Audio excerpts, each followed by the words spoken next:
Hey, Mark, welcome to the Hidden Wire podcast. Great to have you here today. Thank you. It's really nice to be here. I appreciate All, it. all the way over in the US, Yeah, New York City. New York City. Expensive Yeah, rents, I imagine. very. Very. Hey, Mark, welcome to the show. I know you've got a new book out, which we're going to jump into today. Reset Your Romantic GPS. So potentially good for everyone out there listening to the show today. Tell us a little bit about yourself, your background, what you do, and what led you to writing this book. Yeah, so I'm a psychoanalyst in New York City, which is just like a psychotherapist. And I've been practicing for about 30 years here. Mm-hmm. Um, and, most of my work has to do with individuals and couples and relationships. Yep. Um, one of the main issues that people bring in have to do with their kind of repeatedly being drawn to the kind of person for a relationship who consistently can't meet the person's needs, and why people are drawn to certain kinds of people um, Are you has saying been an that's fairly issue that's common? it's very common. Yeah, it's Sure. quite common. Well, both in our Yeah, romantic relationships and everyday relationships, or mostly romantic, mostly important relationships, yeah. relationships that touch a person's dependency needs, and people who are important in our lives. Mm. And so there's something out there. So I wrote the book really because um, there's an idea around there's a theory called attachment theory, Yeah. which has to do with how it's a language of connecting, and it's a language that we learn when we're very young. Okay. And that kind of language is how we know to be connected. And if that language, if you grow up in a more chaotic house or a less attuned house, it's still going to be the language that you have learned how to connect. So the book is really about becoming aware of our attachment styles so that we have more of a choice um, um, to pick people who are more likely to meet our needs or to be attuned to our needs. And that's not always the easiest thing, to No. change your language, to change your relational language. And I'll tell you a little bit about, a secure attachment and insecure attachment, which is really the main theme to this. So in a secure attachment, right, an infant comes into the world and the caretakers are attuned, hopefully in a good enough way, to the child's dysregulation, their needs for comfort and attachment, their needs for touch and closeness, hunger and discomfort. And so when a child feels responded to enough, a child internalizes two main things. One is that their needs are um, okay. It's okay to have these needs. And two, that the world is going to respond to them in a good enough way. And so they internalize this experience that they're okay, that they're going to be regulated, and they internalize a sense of security. Mm-hmm. They go out into the world with kind of this life jacket of sense of security, and they meet obstacles and challenges in the world in a way that is challenging, but it's not, it doesn't feel overwhelming, and it doesn't feel destabilizing, because they have this sense of internalized safety. Right. Insecure attachment, Yeah. the flip side, is an environment where the caretakers are much less attuned to the child's needs, more inconsistent in responding to them, or just completely unconscious and just terribly at responding, and misattuned. And so what happens is two things happen for this child. A, the child internalizes the sense that their needs are not okay. That's why they're not getting met. And B, what they internalize, what they become preoccupied with is the other, right? They become preoccupied with the caretaker, and they try to accommodate in order to feel connected to their caretaker. So the sense of attachment now, the responsibility of the attachment is on the child, not from the caretaker. And B, they internalize. So what they internalize, their security is outside themselves. Yeah. Sorry, that didn't sound so clear. Because they haven't internalized this sense of safety, their job is to meet the need of the parent or the caretaker in order to feel attached to the child. So they go out into the world without this sense of security. They go out into the world looking for that security in the other, which is a very different experience. Okay, so if we're feeling a sense of security in some manners, we won't go out there searching for it, but the insecure attachments that we've been brought up with, potentially we're looking out there externally to find that security. Yeah. Is that right? Correct. Yeah, that's right. So I guess each of us has some levels of that. Yes, it's on a continuum. We all have some of that. But when it's polarized, and that becomes, when the sense of security is, you really don't have it until you're connected to the other. Now you're dependent on that other, right? You have to accommodate to that other. It's a very different kind of experience. And the sort of tragedy about that, or the irony, or whatever it is that the person who's looking for the security in the other is usually drawn to the very same kind of person who wasn't available to the child to begin with, because that's the language that they learned. Yeah. And if they were to meet somebody who is actually more attuned to them, yeah, it's not good. No. And attunement feels uncomfortable. So why would we go out there finding someone that actually doesn't provide that need, even though that's what we're looking for?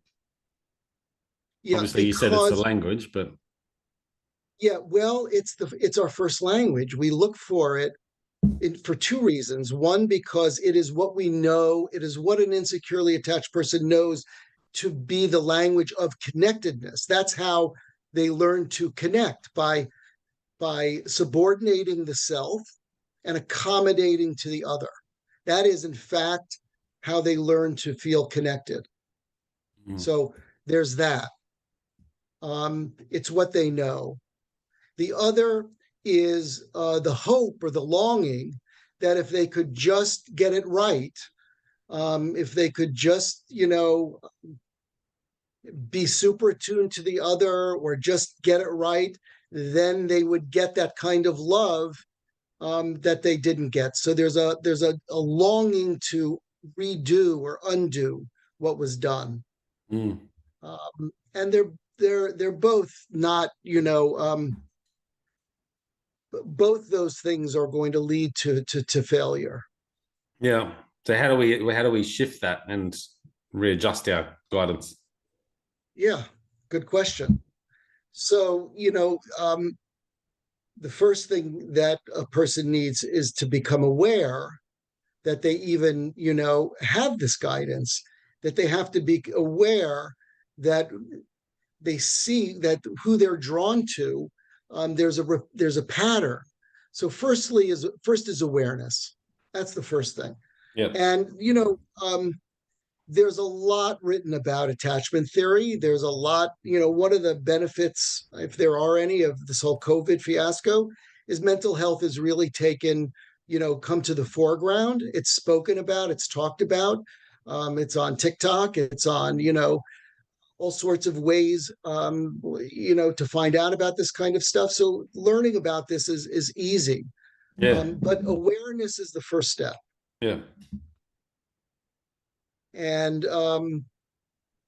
there are a number of there are a number of ways to become aware that are accessible to us. Would there be like a trigger in the relationship that something's not right, or is that sort of the awareness you're talking about? Like, how do we? Well, that would be good. I mean, so for instance, in dating, I have a lot of patients who see, when they don't hear back from somebody, they become much more focused on the person they're not hearing back from than the person they are hearing back from. And there's a sense that the person they are hearing back from, there's just not that kind of chemistry that draws them, but they're very drawn to the person who is not getting really back to them in a timely way. Yeah. Now, that is a clue, and to be able to make the decision to move on as opposed to pursue somebody from the beginning who's less available, that makes a big difference. It saves a lot of time. I feel that I mean, there's always that honeymoon period as such, right, in a relationship, Oh, yeah. in which Yes. it seems like we're attracted for, not for the needs necessarily, but just the attraction essentially. And then when that ends, whether it's a year, Yeah. 6 months, 5 years, Yeah. I think a lot of Yeah. people go through this, and I think the world's changing in how hard we fight on. Because I think people just take the easy route these days and say, you know what, why push Yeah. on? I'm just going to retreat and say this is not for us, and whether it's Yeah. amicable or not. But it seems like there's that honeymoon period where we don't really get the chance to assess, hey, is this person meeting our needs? Yeah. Well, that is very true. I mean, and I tell my clients who are single and dating that it takes 6 months to really get a sense of a person, Yeah. right? So when that honeymoon, that's really where character emerges, right? Um, you can tell somebody's character over about 6 months, and when that falling in love or honeymoon period ends, that's when the relationship begins. I mean, that's really the beginning of a relationship. And one of the problems for the more insecurely attached person is once they get connected, even if they feel like the person is not really the person that they should be with, Yeah. it's very, very hard to move away once that's been activated for them. The anxiety of trusting themselves, of the loss that and the mourning that goes on, in with separation, it's very difficult for them. Yeah, absolutely.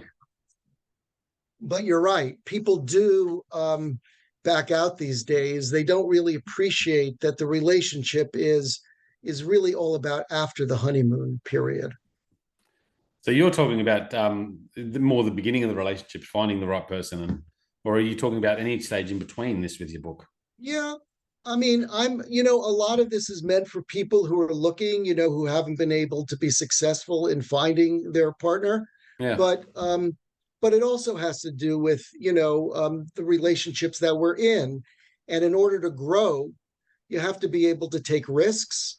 You have to be able if you have a lot of shame about yourself or about your needs, you have to be able to grow and come out with them, and trust the partner is different from your past experiences, hopefully. Mm-hmm. Yeah. So it's it's not just a select group of single people. I mean, we all can learn from this kind of thing. Yeah. Do you think there's a link here between why there's so many more single people nowadays and so many people going through divorce, as far as this idea of not matching up with the right partner to begin with? Or what are your thoughts there? Obviously, you deal with it all the Yeah, time. it's a very good question, which I talk about a lot with people and patients. And um, yeah, I think that there is a way um, where people don't want to do the hard work of what a relationship is, Yeah. and they have a fantasy that the other is going to meet, all of their unmet needs, and that is not, what another person can do for us. That's much more of a fantasy. I mean, at best, they can understand our needs, and sometimes they can meet our needs, but it's not going to it's not going to undo anything that happened to anybody, from their growing up period. So I do think people take the easy way out sometimes, and I do think that there's a misunderstanding of like chemistry over character. A lot of people are What looking do you for mean by that that? dopamine. Chemistry over character. Well, that sense of, well, I feel this thing, I feel this kind of longing, or I feel this kind of connection. And when that feeling dissipates, Yeah. so does the reason they're with the person, as opposed to character, when you are with somebody who really is there for you, who really does have your back. And you have to live with the good and the bad. And people seem to tend to run away from that at times. 100%. You know, Well, it's just we, we have a lack of patience in this world, and a lack of we want everything instantly, and that's yeah. just that's just going to be the reality of the world, I think. I mean, do you look at it from a relationship point of view? How do we work with that? Like, how do we work with each other's needs and address that in a relationship that's beyond the honeymoon, and perhaps one of the partners or both partners are feeling like their needs aren't met? Do we address it, or do we retreat and say, look, this is not for us, and that's fair enough? Because I assume potentially there's a lot of people that perhaps just aren't compatible and never were.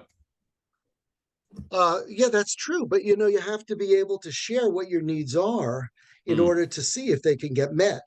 mm, You have to make it, you be willing to be vulnerable, and to reveal who you are and what you need.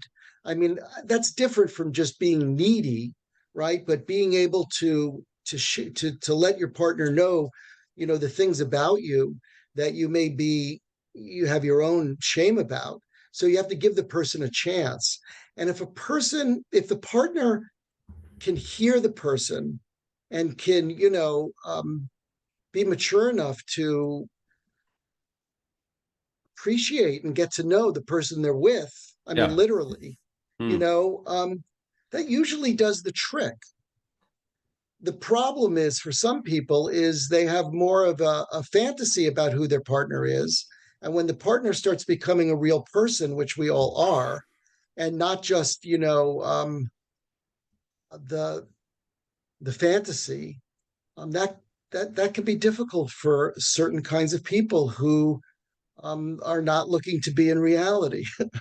right. And if you're with a person who is judging you when you open up, or is critical of you when you open up, um, you know, hopefully you'll have enough self-esteem to be able to decide whether or not that person's really right for you or not. But you do have to take the risk of letting yourself be known.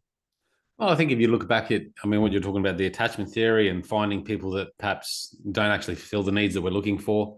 I mean, if you're in that spot and you feel like something's not right, or some needs not met, and you approach your partner about it, and ideally, if we have actually found the wrong partner, then even approaching them about it, what's going to change? Like, what's really going to help them start to meet our Um, needs if we've actually, if they've actually not that person that can meet our needs? yeah, I mean, I do think that reveals itself earlier than later. The problem for an insecurely attached person is continue, they will identify with, well, maybe there is something wrong with my need, right? Well, maybe if I just accommodate and I do it this way, then it'll be okay. And that is a problem, right? But usually within 6 months, you can begin to tell whether or not the person is really good for you or not good for you. And then you have to have the ability to make a decision. Mm. Um, and if you put that decision off, you're going to go forward in the same kind of relationship, and it's probably not going to work out very well. Yeah. What do you find most common, like in these situations where couples are addressing their needs with one another? Is there a similar pattern that pops up? Well, yeah, I mean, people are, when the longer we're with someone, you know, on some level, the more that person becomes, we sort of make our partners over time into not, into our past a little bit. Mm. Like, and partners get triggered very easily. They get defensive very easily. Um, they can fight about, the most, mundane kinds of things, Yeah. and because the person is so important to us, and really kind of touches on old stuff in us. Mm. So the best thing that couples can do is to try to hear the other and to notice when they're getting defensive. And there are a couple of great techniques for that, listening techniques, where the first person, partner A, says how they feel, and partner B has to mirror back to partner A what they said, Yeah. and then partner A says, yes, that's how I feel, that's what I meant. Then partner B does it, and partner A has to mirror back to partner B. And the craziest thing is when both people feel heard, literally just heard, uh, that's about 70% of the issue. If two people feel seen and heard, forget about who's right or wrong. Just the fact that they have two subjectivities and their experience is being understood, that does a lot of good. Mm. Um, if they can't do that, then all the work is about just doing that, just just being heard. you know and couples trigger each other. Like I said, they become reflections of all of our own sensitivities. Yeah. Yeah.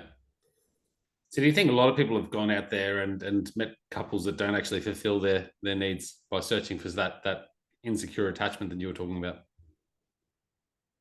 I think that people with certain types of insecure attachments who go after people who are not available to meet their needs.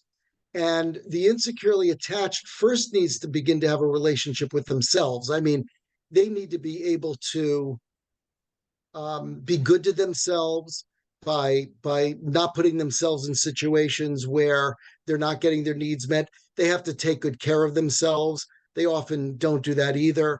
So an insecurely attached person needs to become aware of that tendency. Interesting. Sorry, there's a New York City car blaring outside my window. So New York City. Never been. Can't wait. Yeah, it's oh yeah, interesting. So come I on. think sometimes if you've got that insecure attachment and you search for someone that actually doesn't meet that need, it's likely that person, like you said, was much like your parent or caretaker that didn't give that. Yeah, that's who you're looking for, a similar kind of person, unfortunately, who's also Interesting. usually not capable.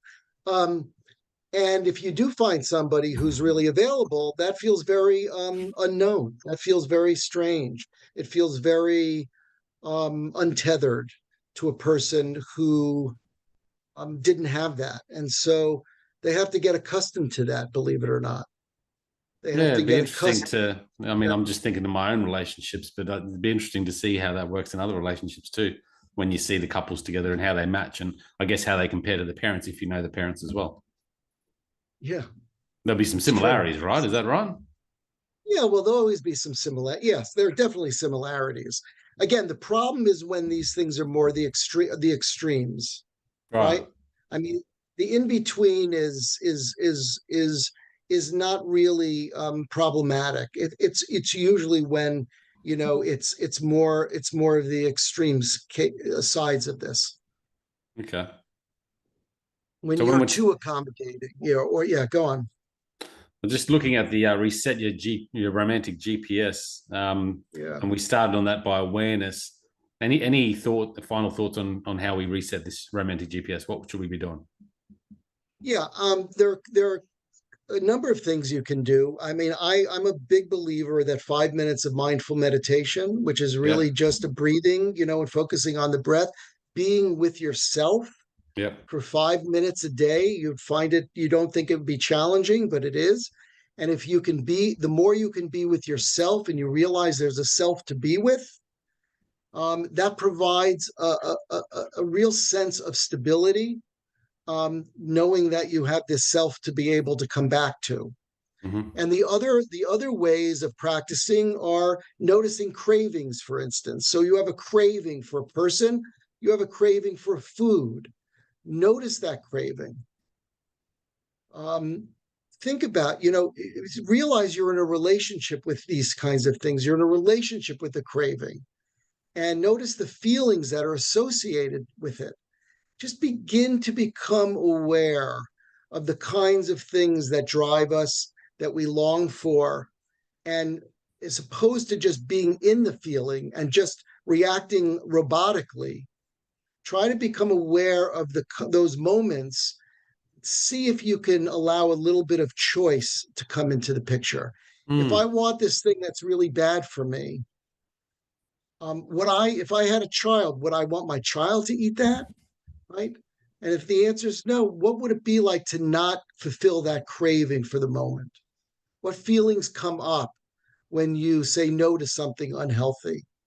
And be with those feelings. The more we can be what I call the discomfort of healthy choices, the more we can be with that discomfort,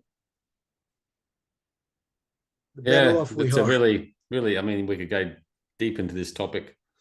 Um, and I'm guessing there's a lot of people that are good at out there that can be comfortable Yeah, with the normal. But I think in this day and there are. age, what is normal anymore? And I think we're all hooked onto something to have this sense of escapism, whether it's drinking, drugs, social media, Oh yeah, just constant social seeking of media. attention, Yeah, addiction to whatever work, sex. I mean, there's just yeah. so much of it that we just Yes, the crave. dopamine, the dopamine hits in with technology are just, it's pretty. If we watched ourselves, if we really could observe ourselves with these phones, it's scary. Oh, it's amazing, and I try to be mindful of it. I use my phone for work all the time, so I'm on it at least 4 to 5 hours a day. Well, that's for work. I know, but it's still there, and it still becomes an It attachment, is. It is. which is it then makes it a bit harder Right. sometimes. Right. Put the phone down for an hour for people and see what feelings come up when you don't, when you leave it there. Look at your phone and for an hour, I mean, 10 minutes to begin with, and see what feelings come up. You want to be in relationship to those uncomfortable feelings. Mm. Those are the ones that help you grow. Yeah, yeah. I mean, you think back, 20 years ago when we were kids, or actually, I wasn't a kid then, a bit longer than that now. But back in the day when we were kids, we didn't have any of this. No. We barely had TV, Yeah. and a couple of channels maybe. So it's going to be an interesting change. But Marc Sholes, thank Yes. you for coming on. Where can Thank you. people go to find out more about you? What's your best spot? Yes. So the book is available on Amazon. Uh-huh. Reset Your Romantic GPS. And I have a website, Marc Sholes, LCSW.com. You can find me there. And I have a social media. I also have an Instagram, Marc Sholes, LCSW. So, you can see some of my stuff there. And I assume through your website they can find all your links to where you're hanging out, and obviously the book. We'll yeah, stick the link into the show notes as well for everyone yeah, listening. Jump on there, click the link, support the show. yeah. And Lee, if you're ever in New York, you gotta come and say hello. Oh, mate, I've never been to America. I've got so many, people like yourself that we've met. And yeah, I reckon I could probably stay for free in America based on the Exactly. connections. So one day, Mark, thanks so much for coming on, guys. Check it out at thehiddenwhy.com. Until next time, peace, passion, and purpose. See you soon.